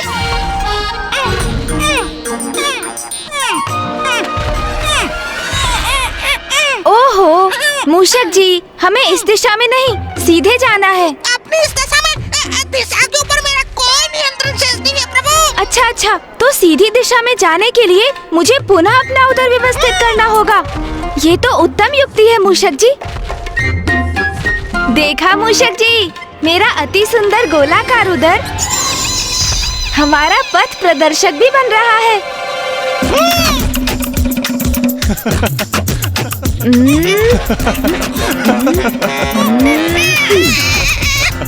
अब तो सब उचित है ना मूषक जी? आपने मुझसे कुछ कहा प्रभु?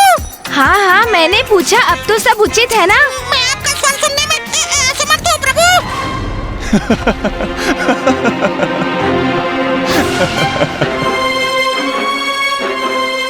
मैंने पुनः किसी के हंसने का स्वर सुना।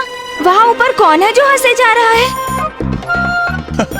अरे मूषक जी तो कुछ सुन ही नहीं पा रहे। आपके उदर ने उनके कान जो ढक दिए हैं। प्रभु आप तनिक आगे तो देखिए। मूषक जी धीरे धीरे चलिए तो हम इस पथ को सरलता से पार कर लेंगे।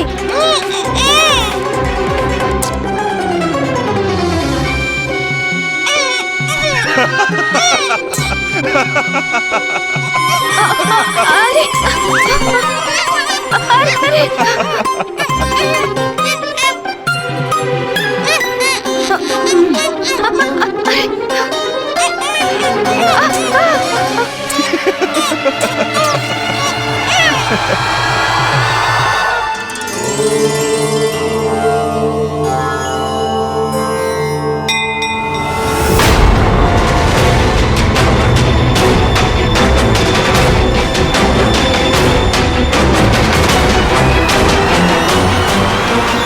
यमराज जी, आप यहाँ?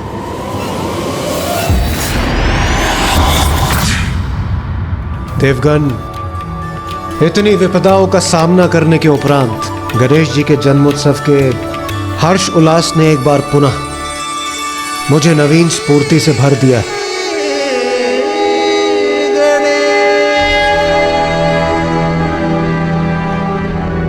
क्या हुआ अग्निदेव, आप इतने चिंतित क्यों प्रतीत हो रहे हैं? देवराज, मैं नकारात्मक विचार में डूबना नहीं चाहता, किंतु मुझे अचानक स्मरण हो आया कि कैलाश पर हम होली के पर्व के उस समय सभी कितने आनंदित थे, और फिर ऐसी परिस्थितियां उत्पन्न होती गईं कि हमारा आनंद ही अवसाद में परिवर्तित होने लगा। मुझे भय है कि कहीं पुनः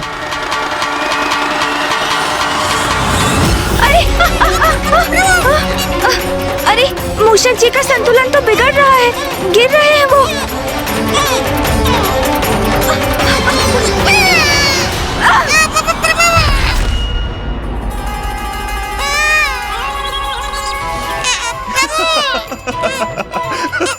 उठिए प्रभु उठिए।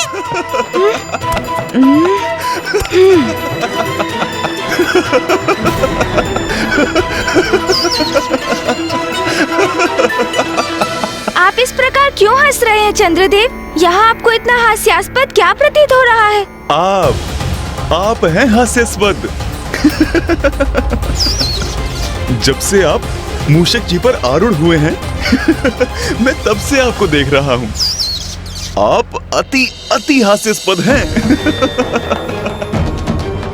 मैंने स्वयं को रोकने का बहुत प्रयास किया किंतु मेरी हंसी फूट पड़ी। कितनी विचित्र आकृति है ना आपकी। खंभ जैसे हाथ पांव, विशाल काय गज का शीश, और उधर मानो अन्न का भंडार हो। और तो और, आपने कभी इस पर विचार किया है कि आपका आहार ग्रहण करने के उपरांत आपका उदर इतना हास्यास्पद हो जाता है, अब कोई आपको ऐसी अवस्था में देखेगा उससे तो हंसी आ ही जाएगी। इतना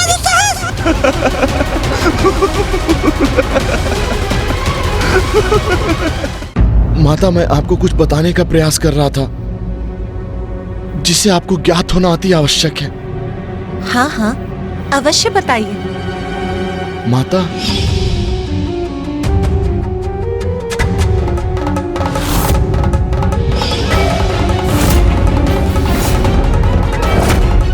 माता, आज फिर वही योग प्रकट होने जा रहा है जिसमें उनका शीश उनके धड़ से विलग हो गया था।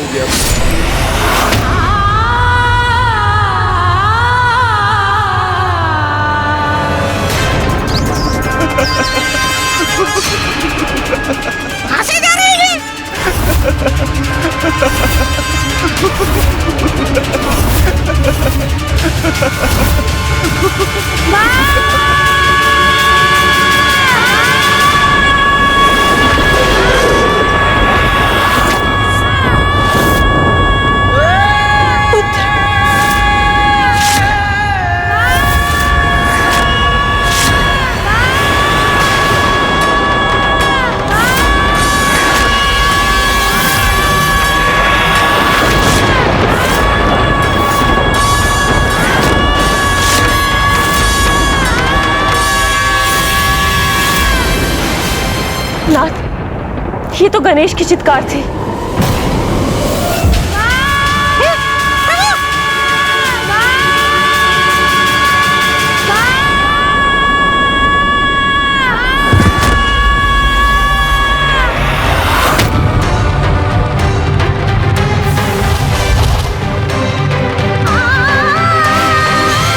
माता,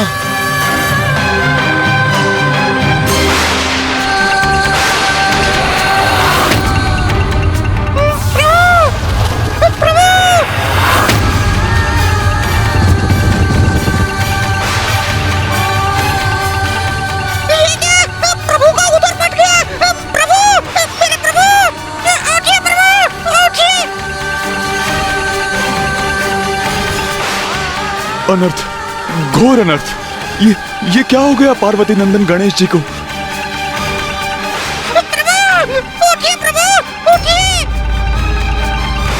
ये तो गणेश के क्रंदन का स्वर था। अब तक तो उसे टहलकर लौट आना चाहिए, किंतु बाहर से आने वाले उसके क्रंदन का स्वर कैसा? पुत्र कार्तिकेय, गणेश की इस चित्कार का अवश्य कोई बड़ा कारण है। अवश्य कुछ हुआ है उसे। मैं वहां जाकर देखता हूं और तुम मां को शांत रखने का प्रयास कर। जो आज्ञा पिताश्री।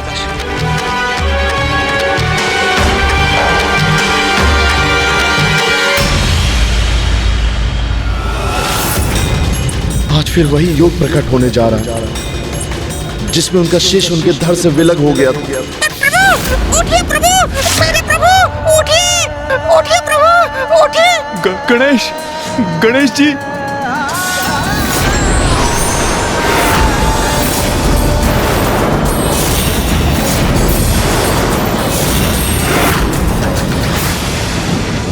गणेश जी इस अवस्था में?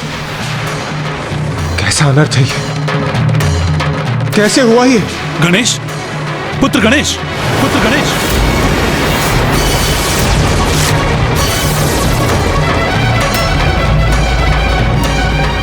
चंद्रदेव, कदाचित सर्वप्रथम आप ही यहां पहुंचे थे ना?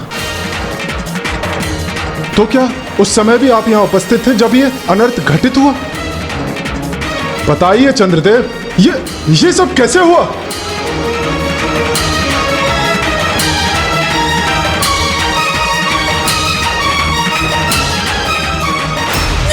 ये क्या बताएंगे?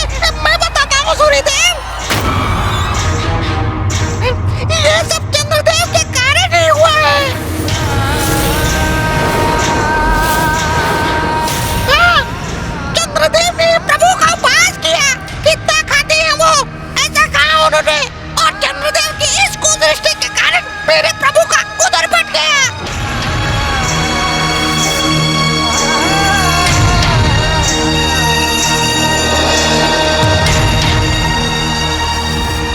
मेरे प्रभु, ये आपने क्या कर दिया चंद्रदेव? यदि माता पार्वती को ज्ञात हुआ तो वो कुपित होकर हम सभी का विनाश कर देंगी।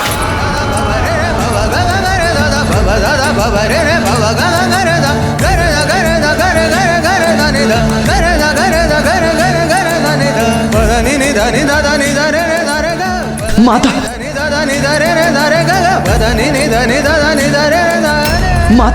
माता सुनिए तो।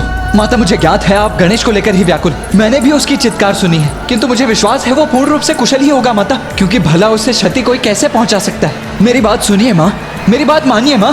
माँ सुनिए तो। माँ,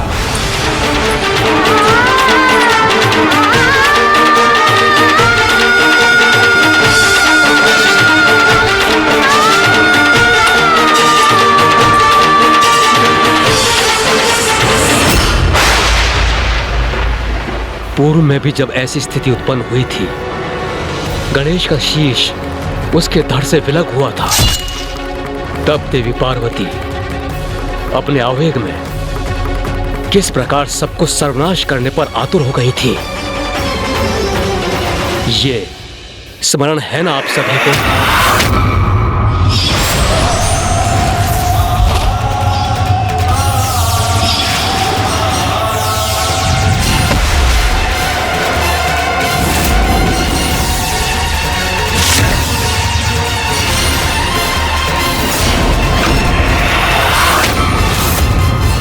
ये क्या अनर्थ हो गया मुझसे? क्या अनर्थ हो गया? गणेश, पुत्र गणेश।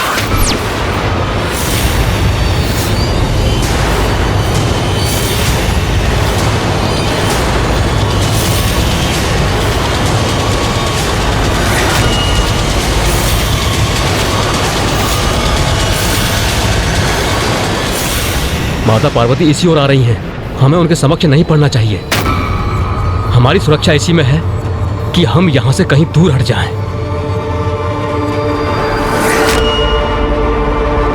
पुत्र गणेश,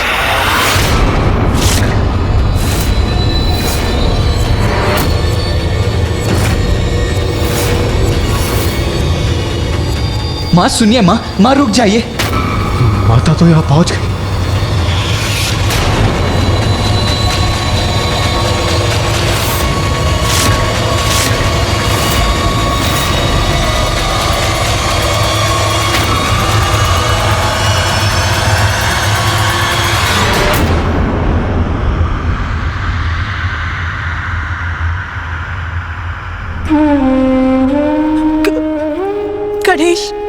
गणेश को लेकर इतनी चिंतित है माँ कि उनके मुख से शब्द ही नहीं निकल रहे हैं। मैं ही पूछता हूं कि गणेश कहाँ है। देवगण, माँ ने और उनके साथ हम सभी ने गणेश की चित्कार सुनी थी। मुझे विश्वास है जिसे सुनकर ही आप सभी भी यहाँ एकत्रित हुए हैं। मैं तो गणेश को लेकर टहलने निकला था। मैं आगे बढ़ गया किंतु उस समय वो यहीं कहीं था। तो क्या आप में से किसी ने उसे देखा है? क्या उसकी चित्कार का कोई कारण आप सभी में से किसी को ज्ञात है?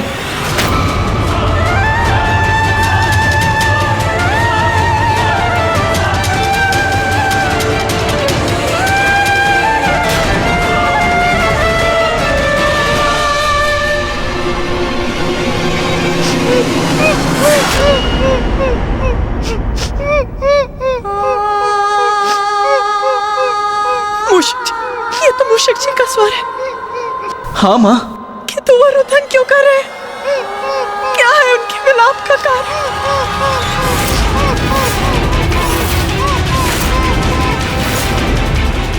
अब तो मेरी कोई रक्षा नहीं कर सकता, क्योंकि माता को तो सब कुछ ज्ञात हो जाएगा।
उठो अनुज।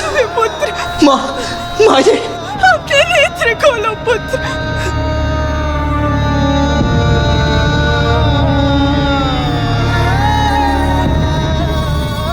वही हो गया जिसका मुझे भय था। यदि मैं पूर्व में ही समय रहते माता पार्वती को इस संकट का आभास करा देता तो कदाचित वो गणेश जी को भवन से बाहर ही नहीं आने देती, फिर ये अनर्थ नहीं होता। ये कैसे हो?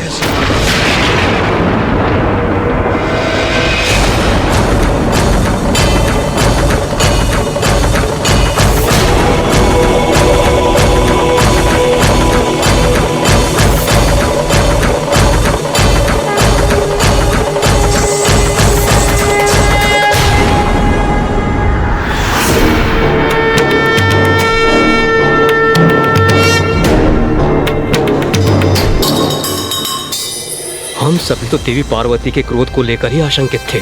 महादेव के क्रोध की तो कल्पना भी नहीं की हमने। अब यदि वो अपने पूर्व आवेश में आ गए तो और भी घोर अनिष्ट होगा। आप सभी ने क्या मेरा प्रश्न नहीं सुना?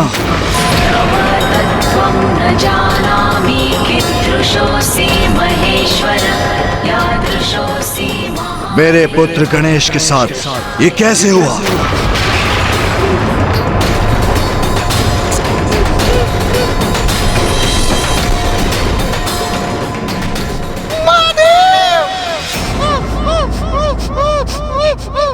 ये सब चंद्रदेव के कारण हुआ।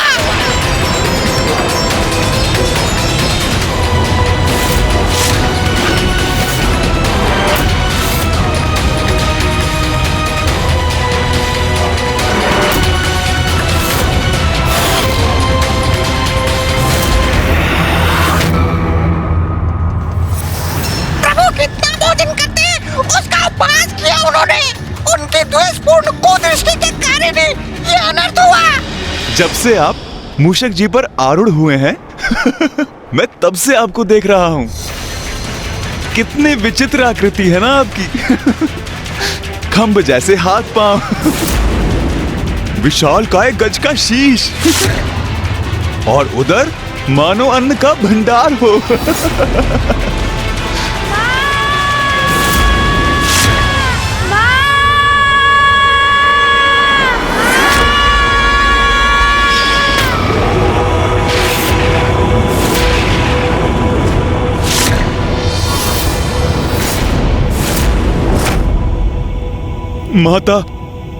माता मुझसे बहुत बड़ी भूल हो गई। क्षमा कर दीजिए माता, क्षमा कर दीजिए।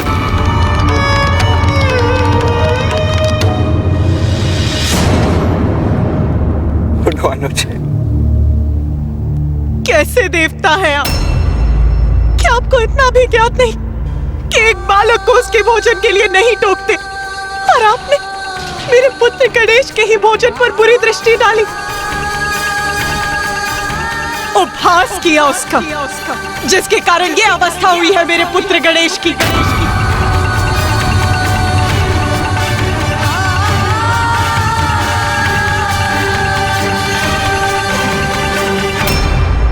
माता, महादेव, मुझसे बहुत बड़ी भूल हो गई। मेरी इस भूल के लिए मुझे क्षमा कर दीजिए। चंद्रदेव, आपने जो किया वो सर्वथा अनुचित था।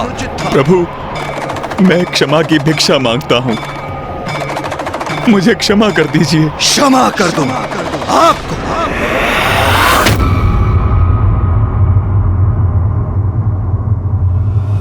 यहाँ मेरा पुत्र मूर्छित पड़ा है, उसका उदर फट गया, जिसका कारण आप हैं।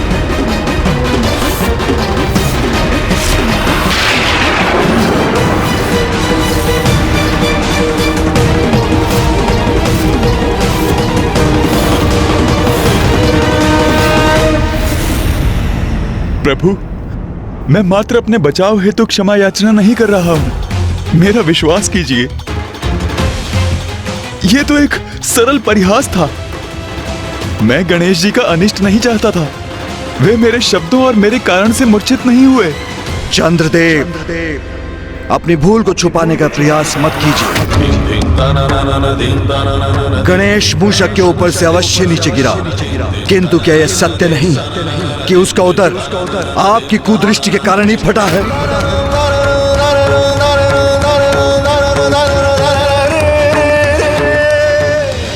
प्रभु, मुझसे भूल हुई। मेरा व्यवहार अनुचित था। मैं अपने इस व्यवहार के लिए लज्जित हूं। अब आपसे और माता से क्षमा याचना करने के सिवाय मेरे पास और कोई उपाय नहीं। चंद्रदेव, आपने जो कुछ भी किया वो दंडनीय है। देवोचित व्यवहार की सभी सीमाएं लांघकर एक बालक का नहीं अपितु सर्वप्रथम पूज्य देवता का भी अपमान किया आपने। वही देवता जिसके आप सभी ऋणी हैं, जिसने अनेक अवसर पर आप और अन्य देवताओं को संकटों से मुक्त कराने के लिए कठोर संघर्ष किया है।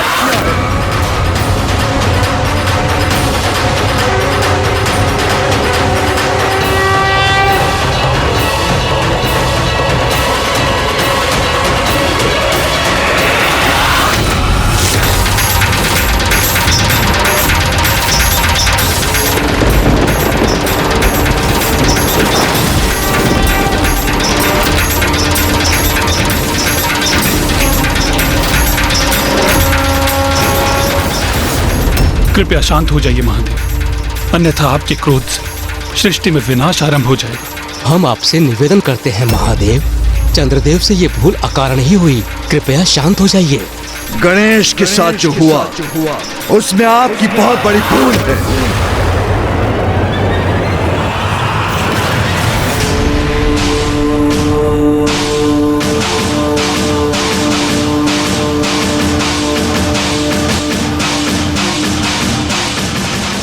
किंतु जो आपने किया वो किसी बुरे आशय से नहीं, आप उसके परिणाम से अनभिज्ञ थे।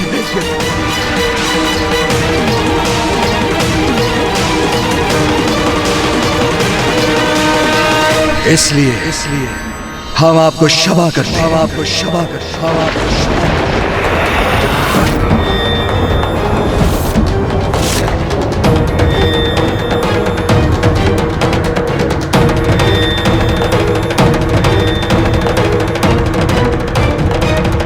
महादेव ने उचित निर्णय लिया, अन्यथा स्थिति नियंत्रण के बाहर चली जाती। कदाचित मुझसे ही सुनने में कोई भूल हुई। क्या कहा आपने प्रभु? हम इन्हें क्षमा करते हैं। उमा, शांत हो जाओ प्रिय। गणेश पुनः स्वस्थ हो जाएगा, क्योंकि जो गणेश सभी के संकटों को हरने में समर्थ है, जो स्वयं विघ्न हरता है, उसे भला कोई संकट कैसे प्रभावित कर सकता है?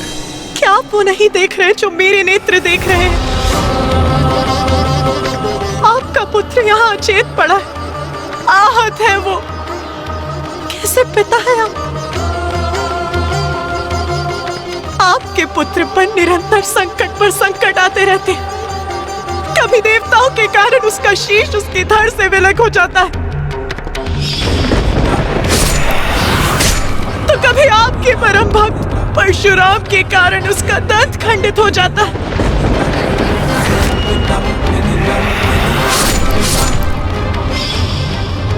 और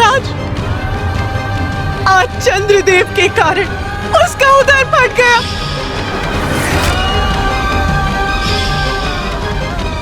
और वो यहाँ चेत पड़ा है।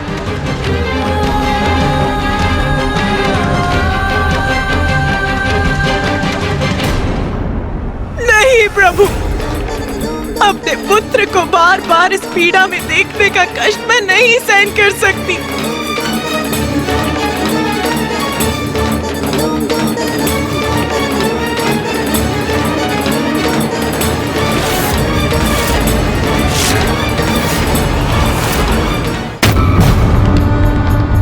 मैं आपकी पीड़ा समझता हूं। मैं भी उसका पिता हूं। अपनी संतान को पीड़ा में देखकर माता पिता को कैसा कष्ट होता है, उस बात से भली भांति परिचित हूं मैं। किंतु मैंने चंद्रदेव को उल्हाना दी है, वो अपनी भूल स्वीकार कर चुके हैं। अब हमें भी शांत हो जाना चाहिए प्रिय, क्योंकि क्रोध में लिया हुआ निर्णय सभी के लिए अनिष्टकारी होता है प्रिय। आप मेरी पीड़ा समझते हैं, ये कहकर एक माँ की ममता का अपमान मत कीजिए नाथ। यदि आप एक माँ की पीड़ा समझते तो आप चंद्रदेव को उनके दंड के लिए इतनी सरलता से क्षमादान नहीं देते प्रभु। जिन्होंने मेरे पुत्र का उपहास किया, जिसके कारण मेरा पुत्र यहाँ इस अवस्था में पड़ा है, आपको चंद्रदेव की पीड़ा दिखती है स्वामी, किंतु आपको अपने पुत्र की पीड़ा नहीं दिखती। उमा, मैं कोई पक्षपात नहीं कर रहा। यदि गणेश को क्षति पहुंचाना चंद्रदेव का प्रयोजन होता तो आपसे पूर्व उन्हें मैं दंडित कर चुका होता, किंतु उनके शब्दों का ऐसा प्रभाव पड़ेगा, इस बात का भान नहीं था उन्हें। उनसे अज्ञानता में यह भूल हुई है, इसलिए मैं आपसे भी आग्रह करता हूं, शांत हो जाओ मां। अब इस बात को इतना बड़ा मूल्य मत दो, क्योंकि यदि हमने चंद्रदेव को दंडित किया तो उससे संपूर्ण जीवों का नाश हो जाएगा, संपूर्ण सृष्टि को कष्ट होगा। और ये मत भूलिए, जगत पिता और जगत जननी होने के नाते हमारे बहुत बड़े उत्तरदायित्व हैं। मैं आपको आदेश देता हूं देवी पार्वती, शांत हो जाइए।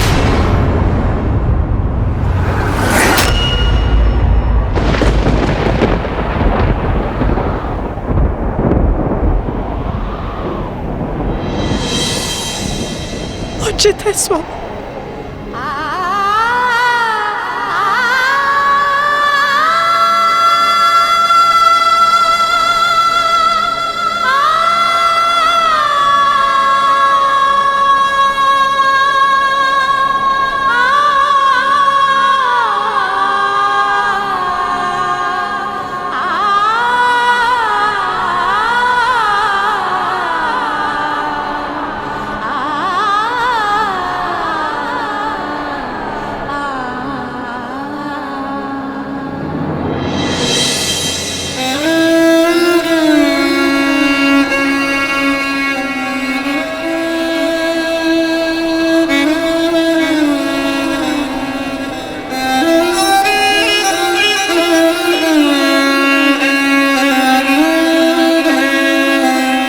उचित कहते हैं नाथ, बार बार कष्ट प्राप्त करना, आहत होना तो हमारे पुत्र की ही नियति है। जगत जननी हूं मैं, इसीलिए एक साधारण मां की ममता का अनुभव करने की स्वतंत्रता नहीं है मुझे। और जगत पिता है आप, इसीलिए अपने परिवार के लिए शस्त्र उठाने की अनुमति नहीं है आपको। इस संपूर्ण सृष्टि में हम दोनों से अधिक लाचार माता पिता कोई और नहीं। सब कुछ होने के बाद भी हम दोनों अपने पुत्र के लिए कुछ भी करने के लिए असमर्थ है महादेव।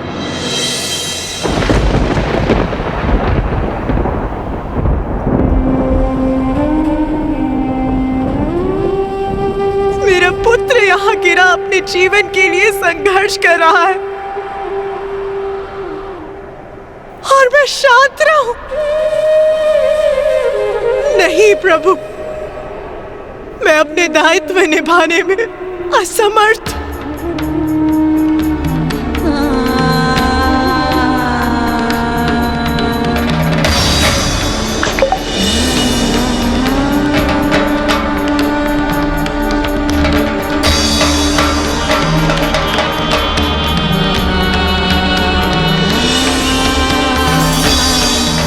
माता, उमा, माते, माँ क्या हो गया? आगे खोल।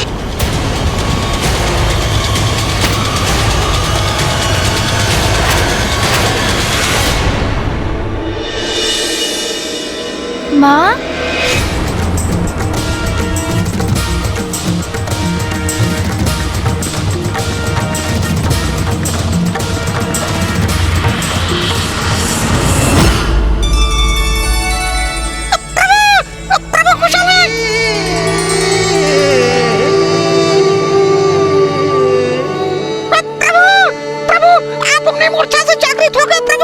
मूषक जी, मैं जागृत नहीं होऊंगा तो और क्या करूंगा?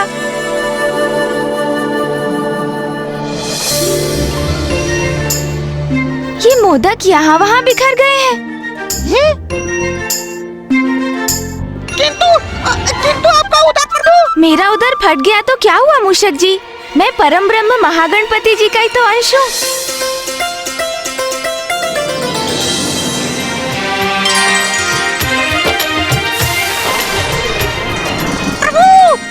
मूषक जी, मुझे कोई क्षति नहीं पहुंच सकती। और अब आप अपने प्रश्न पूछना बंद कीजिए। हाँ, देखिए कोई मोदक गिरकर दूर तो नहीं लुढ़क गए हैं। सबके सब लौटकर मेरे उदर में ही जाएंगे। एक भी नहीं छोड़ूंगा मैं। फिर उदर बांधकर लौटना भी तो है, नहीं तो माँ चिंता करेंगी और निद्रा का भी तो आनंद लेना है। प्रभु, क्या ढूंढ रहे हैं आप? अरे मूषक जी, आप इतना भी नहीं समझते क्या? माँ के समक्ष ऐसे ही चला जाऊंगा तो क्या वो व्यथित नहीं होंगी?